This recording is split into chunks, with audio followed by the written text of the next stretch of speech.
ಬಗ್ಗೆ ಏನು ಗೊತ್ತಿರಲಿಲ್ಲ. ಅವು ಕರೆಂಟಿನ ಮಿಷನ್ ಎಲ್ಲ ಯಾವ ರೀತಿ ಆಪ್ರೇಟ್ ಮಾಡಬೇಕು ಅನ್ನೋದ ಗೊತ್ತಿರಲಿಲ್ಲ. ನಾನು ಆ್ಯಕ್ಚುಲಿ ಫಸ್ಟ್ ಬ್ಯಾಚಿಗೆ ಬಂದಿದ್ದೆ. ಅವಾಗ ನನ್ನ ಕಾಲೇಜ್ ಇರೋ ಕಾರಣ ನಾನು ಸ್ವಲ್ಪ ದಿನ ಬಂದು ಆಮೇಲೆ ಡ್ರಾಪ್ ಬಿಟ್ಟೆ. ನನ್ನಿಂದ ಬ್ಯಾಚ್ ಡ್ರಾಪ್ ಔಟ್ ಆಯ್ತು. ಆದರೂ ನಾನು ಸೆಲೆಕ್ಟ್ ಮಾಡ್ಕೊಳ್ಳಲ್ಲ ಅನ್ಕೊಂಡಿದ್ದೆ. ನೆಕ್ಸ್ಟ್ ಟೈಮ್ ಸರ್ ನನಗೊಂದು ಅವಕಾಶ ಕಲ್ಪಿಸಿಕೊಟ್ರು. ಆದರೂ ನಾನು ಈ ಸರಿ ಅದನ್ನು ಯುಟಿಲೈಸ್ ಮಾಡ್ಕೊಂಡಿದ್ದೀನಿ.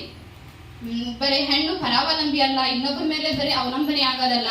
ಅವಳು ಸ್ವಂತ ದುಡಿಮೆ ಮಾಡಿ ಇನ್ನೊಬ್ಬರನ್ನ ಕೈ ಎತ್ತಿ ಕೇಳುವಂತ ಆಗಬಾರ್ದು ಅನ್ನೋ ಕಾರಣಕ್ಕೆ ಹೆಣ್ಣು ಮನೆಯಲ್ಲಿದ್ದೆ ಅವಳು ಏನಾದರೂ ಅವ್ರ ಕಾಲ ಮೇಲೆ ಅವ್ರು ನಿಂದಿರ್ಲಿ ಅಂತ ಗೌರ್ಮೆಂಟ್ ಅವರು ಒಂದೇನೋ ಒಂದು ಸ್ಕೀಮ್ ಮಾಡಿ ಅವರಿಗೆ ಒಂದು ಅವಕಾಶವನ್ನ ಕಲ್ಪಿಸಿ ಕೊಟ್ಟಿದ್ದಾರೆ. ಅವರಿಗೆ ಧನ್ಯವಾದಗಳು. ಮತ್ತೆ ಟೈಲರಿಂಗು ಮತ್ತೆ ನಾವು ಫಸ್ಟಿಗೆ ಬಂದಾಗ ಟೈಲರಿಂಗ್ ಫಸ್ಟ್ ಕಲ್ತಿದ್ದು.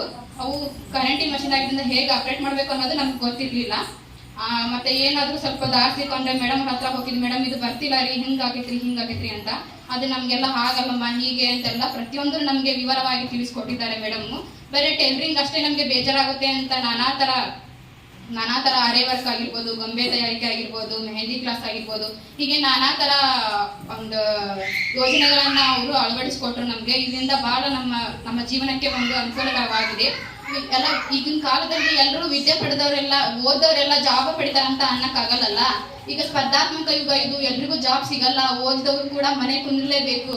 ಹಾಗಾಗಿ ಇದೇನೋ ಅವ್ರ ಜೀವನಕ್ಕೆ ಒಂದು ಸಹಾಯ ಆಗುತ್ತೆ ಅಂತ ಗೌರ್ಮೆಂಟ್ನವರು ಈ ಸ್ಕೀಮನ್ನು ಒದಗಿಸಿ ಕೊಟ್ಟಿದ್ದಾರಲ್ಲ, ಅವರಿಗೆ ಧನ್ಯವಾದಗಳು.